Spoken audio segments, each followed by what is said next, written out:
మిత్రులందరికీ జై సేవ జై జోహర్. తిరుగుబాటు చేసి తెచ్చుకున్న స్వాతంత్రం, రాజకీయ చైతన్యం చేసి తెచ్చుకున్న స్వాతంత్రం, అహింసా మార్గంతో తెచ్చుకున్న స్వాతంత్రం, విప్లవాత్మకమైన పోరాటాలు చేసి తెచ్చుకున్న స్వాతంత్రం, దశాబ్దాలు గడుస్తున్నా 80 ఏళ్లు పూర్తి చేసిన శతాబ్దానికి చేరువవుతున్న నేటికి మన సమాజంలో ఒక కీలకమైన ప్రశ్న వినిపిస్తూనే ఉంది. అదే, ఈ దేశంలో ప్రతి ఒక్క పౌరుడికి నిజమైన స్వాతంత్రం వచ్చిందా? వస్తే నాణ్యమైన విద్య, మౌలిక సదుపాయాలు అందడం లేదని చెప్పే ఈ దేశ భవిష్యత్ అయిన విద్యార్థులను అడగమంటారా? ఈ ప్రశ్న దేశ ప్రగతికి, దేశ అభివృద్ధికి కీలక శక్తిగా నిలవాల్సిన చదువుకున్న యువత చదువు పూర్తి చేసి చేతిలో డిగ్రీ పట్టాలు పట్టుకుని ఉద్యోగ నోటిఫికేషన్ల కోసం ఎదురు చూస్తుంటే వారిని అడగమంటారా ఈ ప్రశ్న?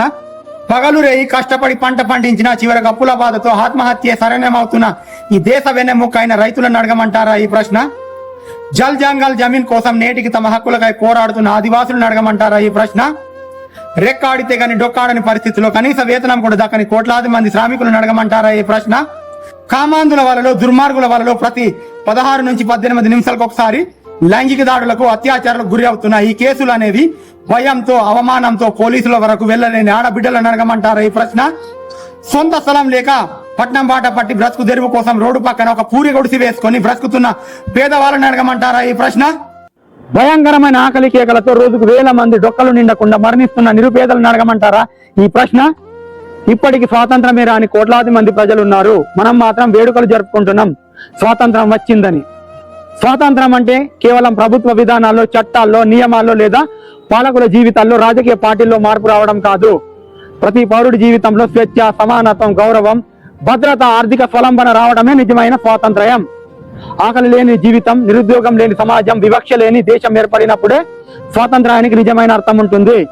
ఆడబిడ్డలు భయం లేకుండా ధైర్యంగా, స్వేచ్ఛగా, గౌరవంతో జీవించగలిగినప్పుడే అది నిజమైన స్వాతంత్రం.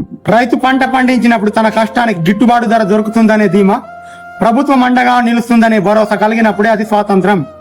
సామాన్యుడికి ఆర్థిక స్వేచ్ఛతో, భయం లేకుండా తన హక్కులను అనుభవిస్తూ గౌరవంగా జీవించే అవకాశం లభించినప్పుడే అది స్వాతంత్రం.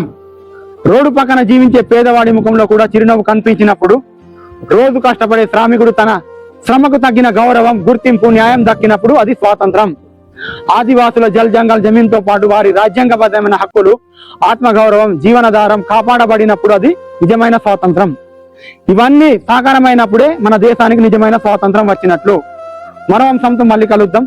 ధన్యవాదాలు. జై సేవ, జై జోహర్, జై భారత్.